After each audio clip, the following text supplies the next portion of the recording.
प्रभु यीशु मसीह के सामर्थी नाम में हम सब मानते हैं। इस पवित्र हफ्ते में आपका स्वागत है यीशु मसीह के नाम में। सब परमेश्वर की तारीफ करो फिर से।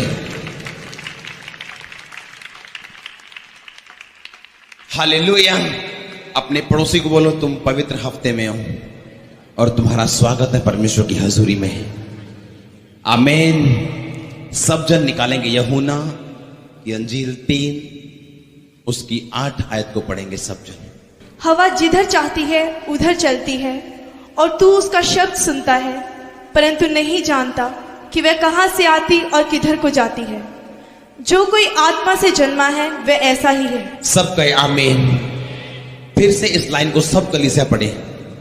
सब मेरे साथ पढ़ो। हवा जिधर चाहती है उधर चलती है और तू उसका शब्द सुनता है परंतु नहीं जानता कि वह कहां से आती है और किधर को जाती है। जो कोई आत्मा से जन्मा है वह ऐसा ही है।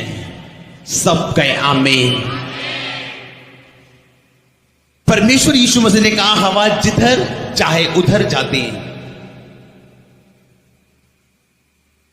तू जानता तो है हवा इधर जा रही है और उधर जा रही है, लेकिन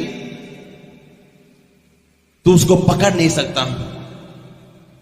जो कोई आत्मा से जन्मा वो ऐसा ही है। अपने पड़ोसी को बोलो जो कोई आत्मा से जन्मा वो हवा के जैसे है।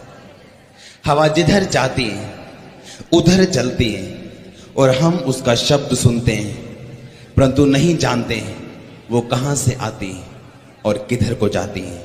जो कोई आत्मा से जन्मा वो ऐसा ही है। सब कहे आमीन। प्रभु यीशु मसीह ने कहा हवा जिधर चाहे उधर चलती है और तू उसका शब्द सुनता है। यानी तू महसूस कर सकता है कि हवा कहां से आ रही है और कहां को जा रही है, पर तू हवा को रोक नहीं सकता, उसको नई दिशा नहीं दे सकता, सिर्फ उसको महसूस कर सकता है। लिखा जो कोई आत्मा से जन्मा वो ऐसा ही है। आपको लोग रोक नहीं पाएंगे यीशु मसीह के सामर्थी नाम में। आपको देखेंगे तो जरूर सामर्थी होते हुए, आशीषित होते हुए, इधर उधर जाते हुए, परमेश्वर की आशीषों से भरते हुए, लेकिन आपको रोक नहीं पाएंगे के सामर्थी नाम में। दाऊद जब गोलियत के सामने गया, लिखा जो कोई आत्मा से जन्मा वो ऐसा ही है। आप हवा को पकड़ नहीं सकते, हवा को बांध नहीं सकते, हवा को रोक नहीं सकते हैं, सिर्फ उसे महसूस कर सकते हैं, देख सकते हैं, उसके शब्द को सुन सकते हैं जब हवा चलती है। लिखा जो कोई आत्मा से जन्मा वो ऐसा ही है, क्योंकि किसी भी शैतान और इंसान की पकड़ में वो आने वाला नहीं यीशु मसीह के नाम में।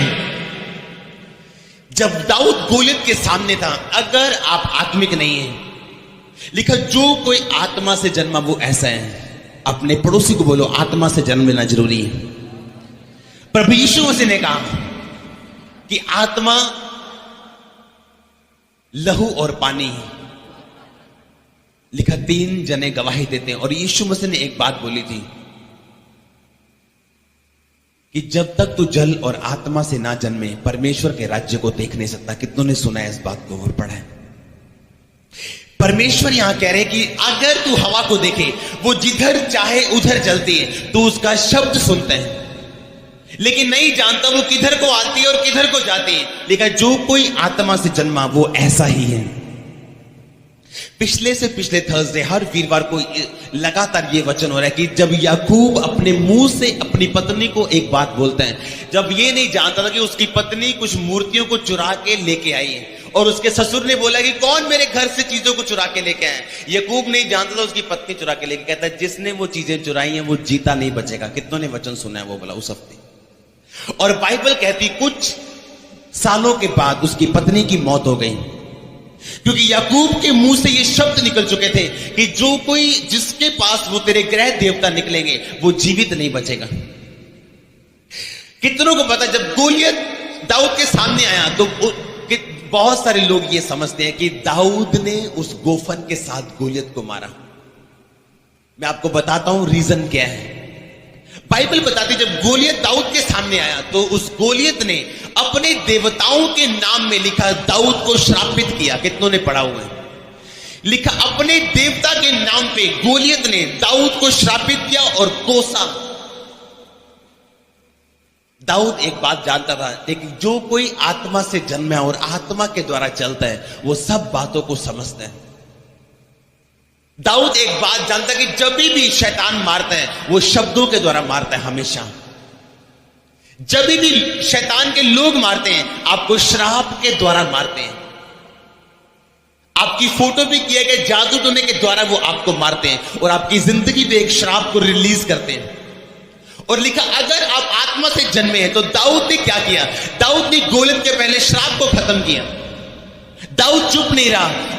गोलियत के कर्ज को, श्राप को सुन के दाऊद चुप नहीं रहा और उसने गोलियत को बैक एक आंसर दिया कि तू भाले के साथ मेरे सामने आता है, लेकिन मैं सेनाओं के यहोवा के नाम में तेरे सामने आता हूं और आज परमेश्वर तुझको मेरे हाथों में कर देगा और मैं तेरे सिर को तेरे धड़ से अलग कर दूंगा। आमीन। अगर बीमारी के सामने आप चुप रहेंगे वो आपको मार के लेके जाएगी। अगर शैतान के सामने आप चुप रहेंगे उसका हर बार आपके सामने सफल होगा। क्योंकि अगर आप आत्मा से जन्मे हैं आप जान जाएंगे कि अब आपको क्या करना है। कितनों को समझ आ रही मेरी बातें? अगर गोलियत ने जब दाऊद को चैलेंज किया था, अगर दाऊद रोने लग जाता तो कभी भी जीत ना पाता। उस समय अगर परमेश्वर की सहायता मांगने लग जाता तो कभी जीत ना पाता। दाऊद जानता था ये लड़ने का टाइम है और अब मेरे मुंह से निकले गए वचन जो मैं परमेश्वर के नाम में निकालने वाला हूं मेरी जिंदगी में आशीष और एक जीत को पैदा करने वाले हैं। आत्मिक व्यक्ति को समझना सबसे इंपॉसिबल बात है इस दुनिया में। हवा किधर को आगे किधर को जाती हम कभी नहीं समझते। लिखा आत्मा से जन्मा हुआ व्यक्ति भी ऐसा ही है। अगर आप आत्मा से जन्मे हैं हवा को रोकना इम्पॉसिबल है, हवा को बांधना इम्पॉसिबल है। कोई मेडिकल साइंस, कोई बड़े से बड़ा साइंटिस्ट, कोई देश, कोई अमेरिका, कोई इंग्लैंड हवा को बांध नहीं सकता। बाइबल बताती है तो उसका शब्द सुनता लेकिन नहीं जानता वो कहां जाती है और किधर को आती है और किधर को जाती है। जो कोई आत्मा से जन्मा है वो वैसा ही है। कितनों को समझ आ रही मेरी बातें? दाऊद आत्मा से जन्मा हुआ इंसान था। किसी व्यक्ति की बीमारी को देख के परमेश्वर के भलेपन या चंगाई ना देने या देने का अंदाजा कभी मत लगाओ, क्योंकि परमेश्वर की योजना हर एक इंसान के लिए अलग है। जो कोई आत्मा से जन्म है वो इस बात को जानता है। आज से 5 साल पहले अगर कोई मुझे देखता तो मैं परमेश्वर की सेवकाई दुखों में और बीमारियों में रह के कर रहा था।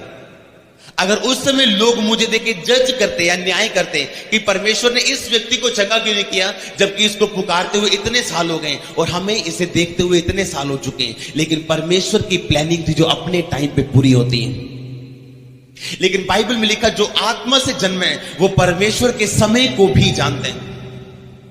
जो आत्मा से जन्मा है वो अपनी आशीष के समय को भी जानता है। बाइबल में लिखा जब शमूएल ने दाऊद को अभिषेक किया था तेल के साथ, बाइबल बताती उसका तेल के साथ अभिषेक होने के बाद वो दर दर भटका और शाऊल ने उसका पीछा किया और उसको मारने के लिए तरह तरह के प्लान किए।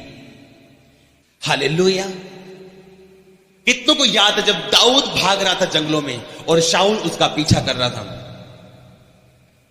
कुछ आशीषें ऐसी हैं, ध्यान से सुनना, लिख लेना, अपने घरों पे इसे लिख के रखना। कुछ आशीषें ऐसी हैं जब तक आप अभिषेक में नहीं बढ़ेंगे आपकी जिंदगी में कभी नहीं आएगी। कितनों को समझ आ रही है? अपने पड़ोसी को बोलो कुछ आशीषें ऐसी हैं जब तक तू अभिषेक में नहीं बढ़ेगा तेरी जिंदगी में कभी नहीं आएंगी। दाऊद एक बात जानता कि मेरा अभिषेक हो चुका है एक राजे होने के रूप में, लेकिन क्यों अब तक वो राजे की कुर्सी पे क्यों नहीं है? क्योंकि दाऊद जानता था कि उसे राजे के रूप में राज्य करने के लिए अभी और अभिषेक की जरूरत है। और बाइबल बताती जिसका जीवन पवित्रताई में नहीं है वो परमेश्वर से अभिषेक को नहीं ले सकता। पवित्रताई का मतलब केवल व्यभिचार से दूर रहना नहीं, पवित्रताई का मतलब पवित्रताई अपनी जिंदगी के हर हिस्से में। आमीन। ये अपवित्रताई थी। अगर दाऊद अपने दुश्मन को मार देता और शाऊल का न्याय अपने हाथों से करता, चाहे शाऊल के जीवन से पवित्र आत्मा जा चुका था, परमेश्वर शाऊल से नाराज था, लेकिन तभी भी दाऊद ने शाऊल को मारा नहीं, क्योंकि वो नहीं चाहता था कि उसकी पवित्रताई खराब हो। दाऊद के चेले क्या सोचते थे कि शायद दाऊद एक पागल इंसान है, उसका दुश्मन उसके हाथों में कुर्सी वहां पड़ी है, एक ही बार मारना है और कुर्सी मिल जानी है, और परमेश्वर का वायदा भी यही है कि मैं तुझे वो कुर्सी दूंगा, और उसी के लिए परमेश्वर ने अभिषेक भी किया हुआ है। लेकिन जो आत्मा से जन्म है वो जानता है कि आशीष लेने